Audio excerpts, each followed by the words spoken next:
We've shown you are pointing to a higher open this morning. We're joined now by Victoria Fernandez. She's Chief Market Strategist at Crossmark Global Investments. Victoria, thanks a great deal for joining us. I've read some of your recent commentary, and you say that your belief is that a strong labor market, decent earnings, as you qualify them, we can get into that later, global purchasing manager index numbers that are coming in better than expected, all of this supportive of the U.S. economy. What is your view as to whether the U.S. economy will touch a minor recession or not?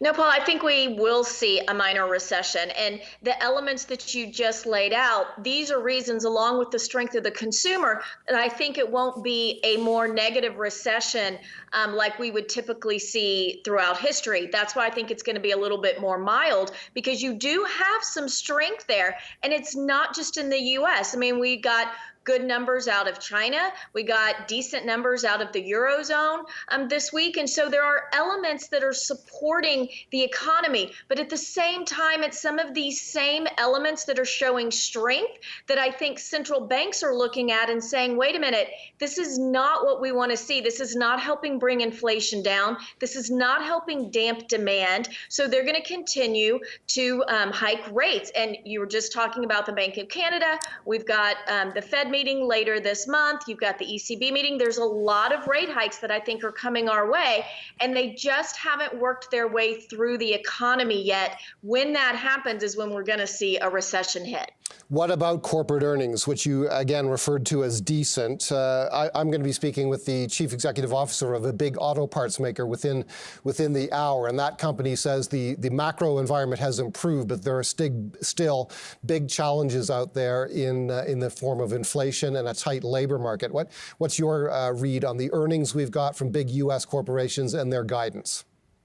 I think it's that balance that you just spoke about is what we've been hearing. And I think that's why, maybe earnings haven't been great. We haven't been beating the 5 or the 10-year average like we normally do, but they also haven't fallen off of a cliff. Again, it comes back to that consumer component. There's been enough consumer demand and consumers willing to pay the prices that companies are putting out there that the revenues are still decent.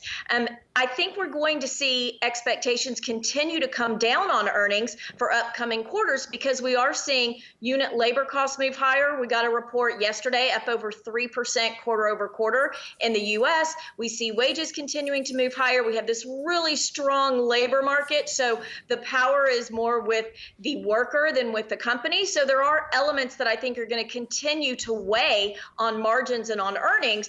But it was a little bit better than probably many people expected, and that's allowed the market to maintain its hold. You said also earlier in the week that you would be watching earnings releases from retailers this week and watching their guidance closely. Now, as the week draws to a close, what do you think? We certainly have had some negative earnings releases and commentary from retailers this week. Best Buy comes to mind. It topped expectations in its quarter, but its guidance did not thrill the market, and Nordstrom results have been so negative that they're deciding to pack up and get right out of this country. It's definitely been a mixed bag, and I hate to hear that Nordstrom's doing that. It's one of my favorite places to shop here in the U.S., but we're seeing a very mixed bag. Target, on the other hand, came out and said, look, we've got discretionary inventory down 13%. That was the element that dragged down their earnings in the previous quarter, and they're doing much better. So there is definitely an element of looking at which type of retail is doing well and which is not. We hear about the consumer trading down. We've heard that from Walmart. We've heard that from Target.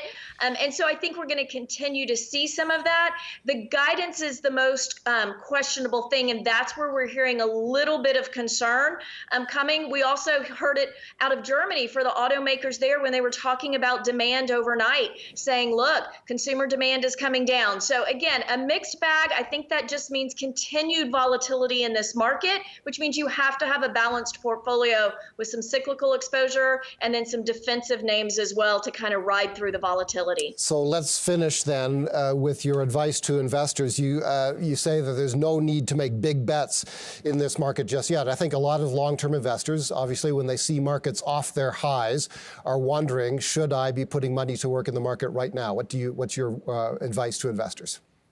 Yeah, we just spent last week with a lot of our clients at a conference, and this is what we were telling them. Take that balanced approach in your portfolio. We're not saying that you need to take those big bets in particular sectors. What we're saying is we're going to do that bottom-up research. We're going to do the fundamental research and the quantitative research from our models to determine where we see some opportunities, and we're going to be tweaking the portfolio. So we've added to names like Lowe's, American Express. We like Cigna in the healthcare space, but we've also come down and reduced some of our discretionary names like Harley Davidson and put it in Macy's, where Macy's actually is looking pretty good on the chart. So I don't think you can say go all one way or another. You have to be discerning, do your homework, and pick and choose the names that you want to get into. What is your view of the big U.S. financials? The Canadian banks have just finished reporting their earnings for their most recent quarter in this country. It was a very uneven set of results. Capital markets revenue tended to be up, but there were big challenges elsewhere in the bank's business. What's your view of the U.S. financials? Yeah, we actually like the financial sector as a whole, and we think there's some opportunities there. JP Morgan is a name that we like and that we have some exposure to. Again, the credit cards, I mentioned American Express, Visa, these are some names you can play the financial space that way also. And look, we have rates up around 4%. They might go a little bit higher, closer to that level we saw back in October of around 4.25. So there's a little bit of room there that can help with the yield curve. So I think financials are a good long-term play for our clients.